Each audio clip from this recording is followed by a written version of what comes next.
Lors du premier plan de l'arrivée de Qui-Gon, Padmé et Jar Jar dans Mos Espa, nous apercevons en arrière-plan un Ewok. Mais qu'est-ce qu'une créature vivant dans la forêt peut-elle bien faire sur une planète aussi désertique? Quelques secondes plus tard, nous pouvons voir un Land Speeder X-34, c'est-à-dire le même modèle que celui de Luke dans l'épisode 4, Un Nouvel Espoir. Lorsque Jar Jar cherche les ennuis, nous pouvons voir Quinlan Vos, un maître Jedi tranquillement assis à une table. C'est un Jedi qu'on aperçoit dans plusieurs épisodes de Star Wars The Clone Wars et qui devait apparaître dans La Revanche des Sith.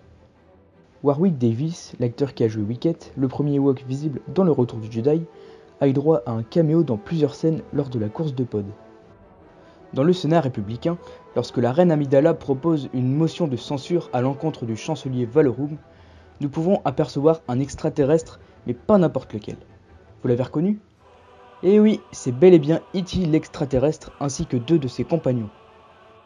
Dans une scène où la reine Amidala dialogue avec Palpatine, nous pouvons voir en arrière-plan, parmi les vaisseaux qui circulent, le USS Enterprise, vaisseau mythique de la saga Star Trek. Comme dans tous les Star Wars et d'autres films, nous entendons le fameux cri Willem lorsqu'un des gardes royaux de Naboo se fait tirer dessus.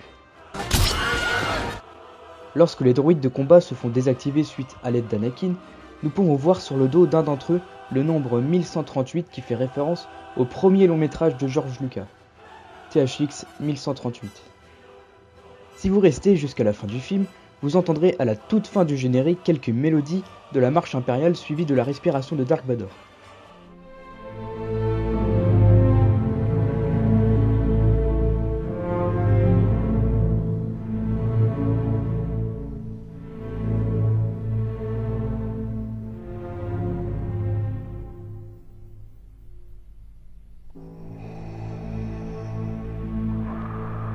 Intéressant, non?